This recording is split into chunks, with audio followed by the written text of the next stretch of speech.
देख रहे हैं न्यूज इंडिया आसाम। इस टाइम मैं मौजूद हूँ जिला धुबरी में। ब्लॉक अपना जो है यहाँ पर आगमनी है और यहाँ पर हम लोग पहुँच चुके हैं इस पंचायत में। और मेरे पीछे पोस्टर भी दिखा दीजिए कि पोस्टर पे किस प्रकार से यहाँ पे रोजी हैं और लगातार जो है जनता से मिल रहे हैं। महिला सीट है, उनके हस्बैंड, उनसे बात करेंगे क्या उद्देश्य क्या मुद्दा है। नमस्ते। पहले न्यूज इंडिया को बहुत बहुत धन्यवाद और नए साल के लिए शुभकामना। पूरा तो क्या मुद्दा है? हम लोगों का मुद्दा यह है कि जैसे हम लोग का गवर्नमेंट काम कर रहा है, इस काम में सभी लोग ऐसे मिलजुल के आ रहा है कि जिस सरकार का विकास इतना जोर से हो रहा है तो उनका साथ देना हम लोगों का जरूरी है। अभी देश में भी बीजेपी सरकार है, अपने राज्य में भी बीजेपी सरकार है, ट्रिपल इंजन की सरकार और बढ़िया हो जाएगा। अभी हम लोग तो मुर्दा अभी जो हम लोग उद्देश्य है, पहला बात तो हम लोग एकदम बांग्लादेश बॉर्डर के साथ है। 2 किलोमीटर भी नहीं, यहाँ से 7 किलोमीटर होगा। तो हम लोगों का ये जगह को असम में दिखाना है कि हम लोग कहाँ से ये पार्टी में जुड़ा हुआ है और इलेक्शन लड़ रहा है, सभी लोग को जानना है। इस जगह में कोई विकास हो रहा है तो मोदी सरकार, हेमंत बिश्व शर्मा जी के नेतृत्व में असम में पूरा विकास हो रहा है। फिर भी हम लोग उस विकास का थोड़ा कंसीडर होने के लिए ये लड़ाई लड़ रहा है। अभी जो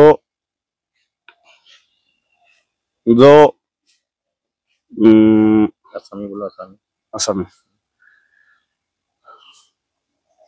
थोड़ा ये बताइए, आपके जो पंचायत में जीपी में स्कूल अस्पताल की क्या क्या यहाँ पर जो है स्कूल अस्पताल है आपके जीपी में? असम में बोलो। আছে আমাৰ ইয়াত স্কুল আছে, হস্পিটাল আছে, যেনেকে আপোনাৰ জল জীৱন মিছন হওক, যিকোনো চৰকাৰী স্কিম যেনেকে কাম চলি আছে। এতিয়া কাম আমাৰ হস্পিটালৰ অলপ কৰবাত অসুবিধা হৈ আছে।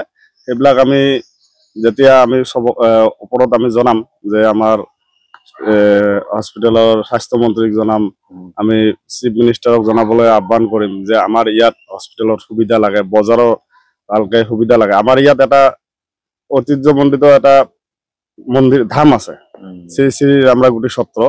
এই সত্ৰত আমাৰ মুখ্যমন্ত্ৰী মহোদয় আহি গৈছে। আমি কিমান ভিতৰৰ অঞ্চলত থাকো আৰু এই সত্ৰখনৰো অলপ চিন্তা চৰ্চা কৰিম কেনেকে ইয়াৰ মানে পৰিৱৰ্তন কৰিব পাৰি, ডেভেলপ কৰিব পাৰি।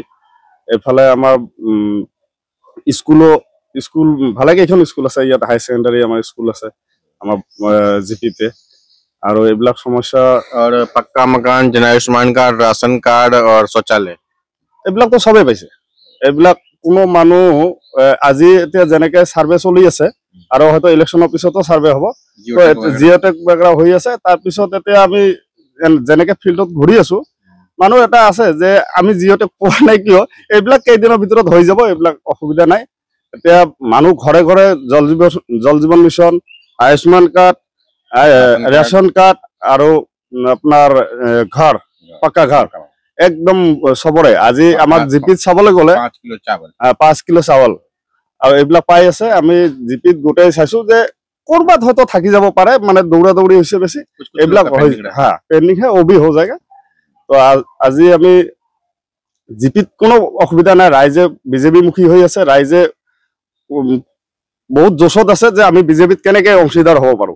ৰাইজে ফুল উৎসাহত আছে। আমি এনেকে আমাৰ এই যাত্ৰা আৰম্ভ কৰিছো এতিয়া। तो 7 तारीख को इलेक्शन है, जनता से क्या अपील है? हाथ जोड़ के क्या अपील? जनता से अपील यही कर रहा है कि जनताक আমি কম যে ৰাতিপুৱা 7টা বজাৰ পৰা 4টা বজাৰ আগতে ভোট কেন্দ্ৰত যাব লাগে আৰু সবৰ নিজৰে ভোট বিপুল ভোট দি। নমস্কাৰ।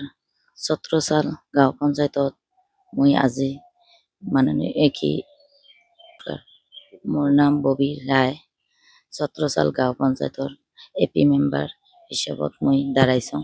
আজি ৰাইজে মোক আশীৰ্বাদ কৰেন বিপুল ভোটত যাতে